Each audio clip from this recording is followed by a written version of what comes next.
Welcome to another deep dive. This time, we're diving into something that I think a lot of families face, Yeah. and it can be really, really tough. Mm. When is it time for older adults to stop driving, Right. especially if they're dealing with, you know, Yeah, cognitive decline and things like that. cognitive decline? Yeah. It's a conversation that's loaded with emotion, Yeah. but we want to approach it with both sensitivity and practicality. Yeah. Give you, the listener, the tools to navigate this Mm. really, really tricky road safely and with compassion. Absolutely.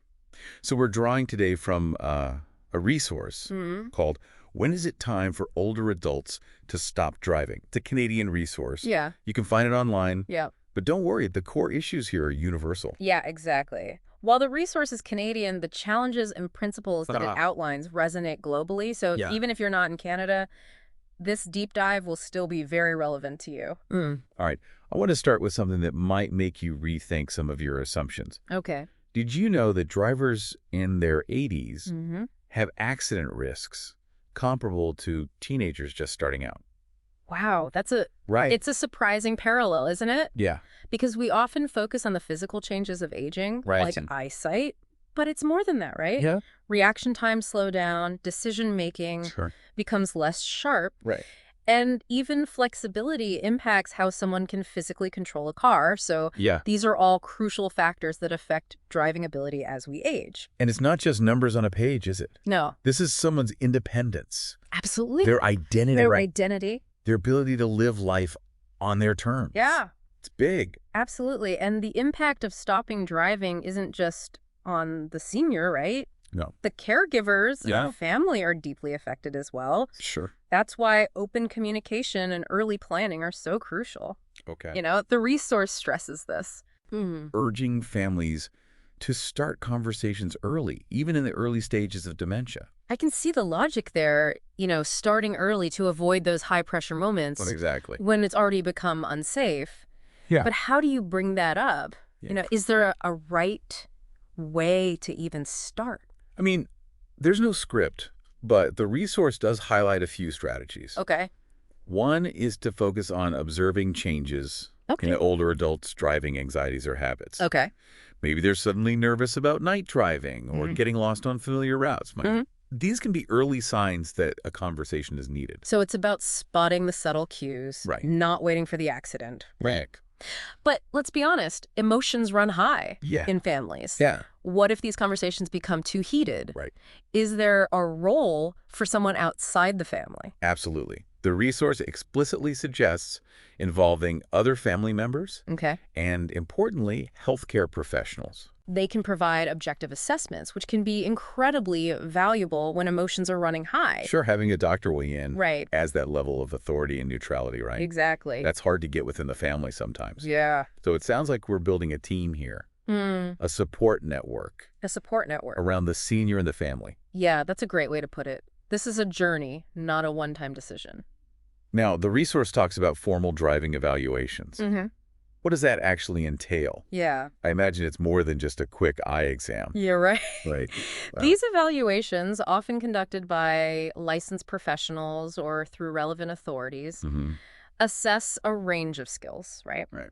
They can include vision tests, of course, Sure. but also assessments of reaction time, cognitive function, and even physical ability to operate a vehicle. Great. They provide a much more comprehensive picture of a senior's driving capabilities. So we're getting a professional, standardized assessment, Exact. not relying on anecdotal observations. Yeah. But what happens if the evaluation, or even just family observation, suggest it's time to stop? Yeah. How do you help someone adjust to such a major life change? This is where planning and open communication are truly essential. Okay. The resource lays out a framework, emphasizing that removing someone's keys or car should be an absolute last resort, Oh, wow. reserved for specific situations where safety is a major concern. Okay. It's about exploring all other options first. So what kinds of options? Yeah. Think of it as building a personalized transportation plan. Okay. It might involve family members stepping up to provide rides, Okay. exploring public transportation options, Sure. investigating ride-sharing services, or Yeah. even looking into volunteer driver programs in the community. Right. So it's not just about taking away the car keys. Right. It's about finding alternative ways to Exactly. maintain their mobility. Right. And connection to the outside world. Yeah. I imagine this is where respecting that senior's autonomy Absolutely. becomes even more crucial. Absolutely. The goal is to empower, not dictate. Yeah. Involving the senior in crafting their transportation plan can make a world of difference. Yeah. They need to feel heard, understood, Right. and part of the solution. This is clearly a multifaceted issue. Absolutely. No easy answers. What stands out to you as maybe one of the most challenging aspects for families? That's a great question. Yeah. Perhaps one of the biggest hurdles is acknowledging and addressing the potential for depression following driving cessation. Yeah. It's a real concern, and the resource acknowledges this directly. Yeah. You know, think about it. Yeah. Driving represents freedom and independence. Yeah. Losing that can be incredibly difficult. You're touching on something there that goes beyond just the practicalities of getting around. Yeah. This is about identity. Yeah. Self-worth. Absolutely. Sense of purpose. Right. Losing those things can be devastating. Yeah. Families need to be prepared to address that. Absolutely. You know, that emotional fallout. And that brings us to another critical point. Right. We can't underestimate the power of communication. When is it time for older adults to stop driving? Resource really emphasizes this. We've touched on communication all along here, Yeah. but I think it's worth another look. Right. What does effective communication look like in this specific context? It's about going beyond just exchanging information. Okay. It's about active listening, truly hearing and understanding the senior's perspective, Sure. their concerns, their fears. Empathy is key here, not judgment. So putting ourselves in their shoes. Right. Trying to really grasp what it would feel like to have this freedom taken away. Right. But how do you balance that empathy with the very real safety concerns? Sure. There's a tension there. Absolutely. And navigating that tension requires patience. Sure. These conversations may need to happen gradually over time Yeah. as the senior comes to terms with the situation. There might be resistance, denial, even anger. Sure. Those are all valid emotions. Of course. And it's important to approach them with understanding and compassion. Sounds like a delicate balancing act. Yeah. It can be emotionally draining Yeah. for everyone involved Right. who supports the supporters. That's crucial. Yeah. Where do caregivers and families turn for help? That's a crucial point. Yeah. And the resource acknowledges this as well. Okay. Support is vital, not just for the senior, Right. but for the caregivers too. Right. This could mean reaching out to other family members, friends support groups, or even therapists. Right. No one should have to shoulder this burden alone. It takes a village. Exactly. We talked about healthcare professionals earlier. Right. It sounds like their role goes beyond just assessments. You're exactly right. Right. They can offer guidance on how to approach these conversations, Okay. how to manage those difficult emotions we talked about, Sure. and crucially, how to access local resources and support services. Okay. They can be like a guide, Right. helping families navigate this unfamiliar terrain. I love that analogy. Yeah. They're not just medical experts. Right. They're providing emotional and logistical support as well. And they can be powerful advocates for the senior's needs, Okay. especially when it comes to securing those transportation alternatives we discussed. Sure. They can help families navigate the system, Okay. access benefits, Yeah. and connect with the right services. This reframes the whole conversation, doesn't it? It does. It's not just about taking away the car keys. Right. It's about maintaining quality of life, Absolutely. finding new ways to foster independence and Yeah. social engagement, Right. even without driving. That's the heart of it. Yeah. This is about finding solutions that work for everyone. Okay. Solutions that prioritize both safety and well-being.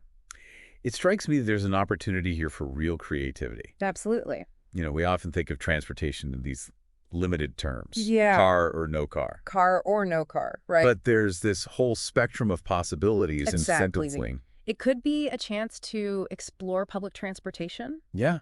connect with ride-sharing services, Sure. discover volunteer driver programs, Mhm. even investigate specialized transportation options for seniors. Good It's call. about looking beyond the obvious and getting creative. Instead of focusing on what's lost, Yeah. we're focusing on what can be gained, Exactly. new experiences, new connections, new ways to stay active and engaged Exactly. in the community. It's about recognizing that while driving cessation is a significant transition, it doesn't have to mean the end of independence or a decline in quality of life. Right. Quite the opposite, in fact. Turning a challenge into an opportunity. Absolutely. One thing that stood out to me in the resource was this emphasis on respecting the senior's autonomy throughout this process. That's so important. It seems like that can easily get lost in the shuffle. Right. When safety concerns are so pressing. It's a delicate balance, and you've hit on a crucial point. Yeah. We naturally want to protect our loved ones. Right. But sometimes that protective instinct can lead us to make decisions for them rather than with them. We think we're acting in their best interests. Yeah. But we could be unintentionally undermining their agency. Absolutely. Their ability to make choices for themselves. Exactly. And that can have a ripple effect. Yeah. Impacting their self-esteem, their sense of independence, and ultimately their overall well-being. Yeah. It's a reminder that even in difficult circumstances, even when cognitive decline is a factor, respecting someone's autonomy is paramount. So how do we strike that balance? Right. How do we ensure safety while still honoring their right to make decisions about their own lives? It's not easy. Right. And there's no one-size-fits-all answer. Yeah. But it starts with those open and honest conversations we discussed earlier. Okay. Conversations that acknowledge the complexities of the situation and allow for different perspectives, different fears, and different needs to be expressed and respected. And recognizing that this isn't a one-time decision. Right. You know, a box to be ticked. Exactly. It's an ongoing process. Yeah. That requires flexibility. Yeah. Adaptability. A willingness to revisit the conversation as circumstances change. You're absolutely right. Right. And it's about remembering that even though driving might no longer be an option, there are still countless ways to foster independence, to maintain social connections, and live a fulfilling life. Yeah. That's a message I think we all need to hear. Absolutely. And that brings us to a thought that struck me as we were prepping for this deep dive. You know, we often frame this as a loss for the senior. Yeah. And understandably so. But could there be unexpected benefits for the family as a whole? Sure. That's an interesting angle, and you're right, it often gets overlooked. Right. Think about the peace of mind it can bring to the entire family. Yeah. When driving is no longer this source of worry and anxiety, It can free up a lot of emotional energy for everyone. It's like a weight lifted. Right. Not just for the senior. Exactly. For their loved ones, too. And that reduced stress can lead to a more relaxed and harmonious family dynamic. Plus, let's not forget the very real safety benefits. Of course. Not just for the senior, but for everyone else on the road. Right. It's a societal issue. It is. As much as a personal one. Absolutely. And we as a society need to be more open about these conversations. I agree. We can't shy away from them just because they're uncomfortable. The stakes are too high. Yeah. We owe it to ourselves, to our loved ones, and to our communities to prioritize safety on the road. Yeah. And that means having honest conversations, supporting families going through this, and creating communities where driving cessation doesn't equate to isolation or a diminished quality of life. We've covered a lot of ground today. Yeah, we have. We talk about the emotional complexities, the practical strategies, the importance of respect and autonomy. Absolutely. And even those unexpected benefits that can emerge from this transition. Yeah. But if you had to take away just one thing from this deep dive, what would it be? I'd say it's this. You are not alone. This is a journey that countless families have navigated. There are resources available, support networks waiting to be tapped into, and compassionate professionals ready to help every step of the way. Reach out, connect, and know that you don't have to go through this alone. And remember, you can find When Is It Time for Older Adults to Stop Driving online. Yep. It's packed with even more detailed guidance. Absolutely. Might even connect you with local resources. Yep. Specific to your area. Now, before we wrap up, I want to leave you with something to ponder. Imagine you're advising a friend who's struggling with this. What's one piece of advice you'd give them based on everything we've talked about today? Right. Take some time to reflect on that. Yeah. Might be more valuable than you think. It's a question that encourages us all to take these insights beyond just information and turn them into something meaningful and actionable. That's what the deep dive is all about. Absolutely. We've reached the end of our dive for today. Yes. But the conversation doesn't have to end here. No. Keep exploring. Keep asking questions. Keep supporting each other on this journey. Absolutely. Until next time, stay curious, stay informed, and stay compassionate.